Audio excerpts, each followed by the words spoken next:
In this video, I'll be looking at what is share of freehold and how it differs from freehold and leasehold properties.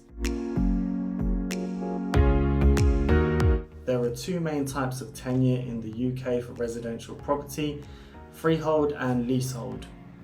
Freehold is a type of property ownership where a person or organisation has outright ownership forever of the property and the land in which it was built, whereas leasehold is a form of property ownership where a property is leased from a freeholder for a set period of time.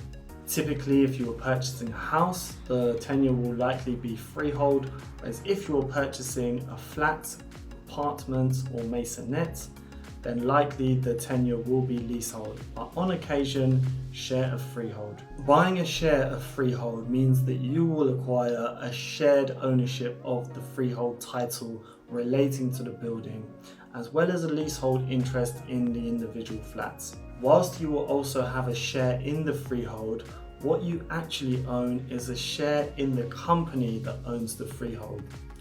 This means that you own it together with all the other leasehold owners.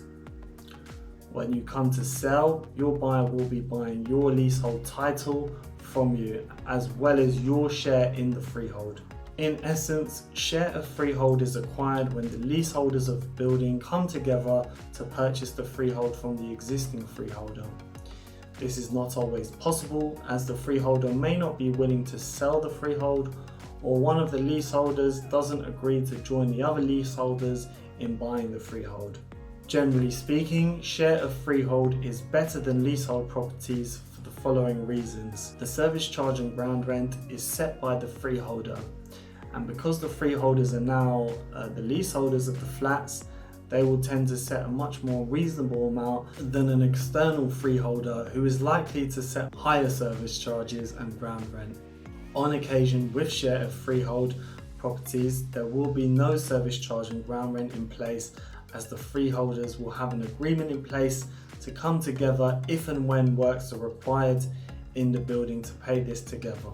As covered in a previous video, the cost of extending a lease can be an expensive and lengthy process.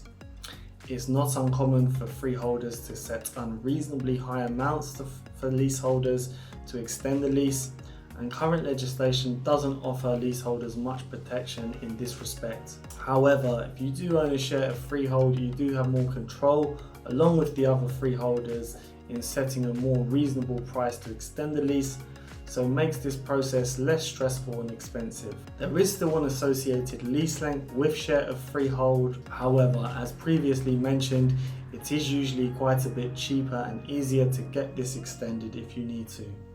The freehold is evenly distributed between the freeholders, therefore the fewer number of freeholders the better, as your share will be greater.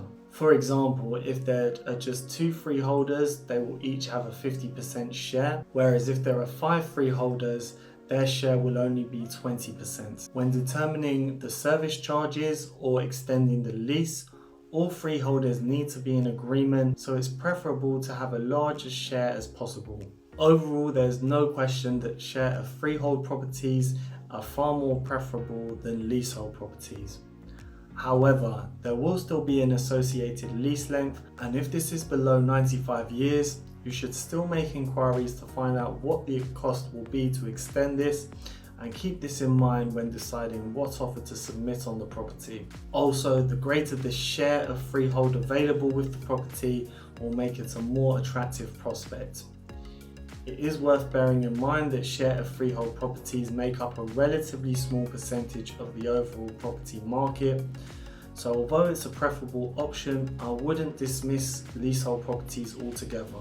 If you would like to find out more about share of freehold properties, do ask any questions in the comments section. As always, do like the video, subscribe to the channel, and I look forward to seeing you next time. Cheers.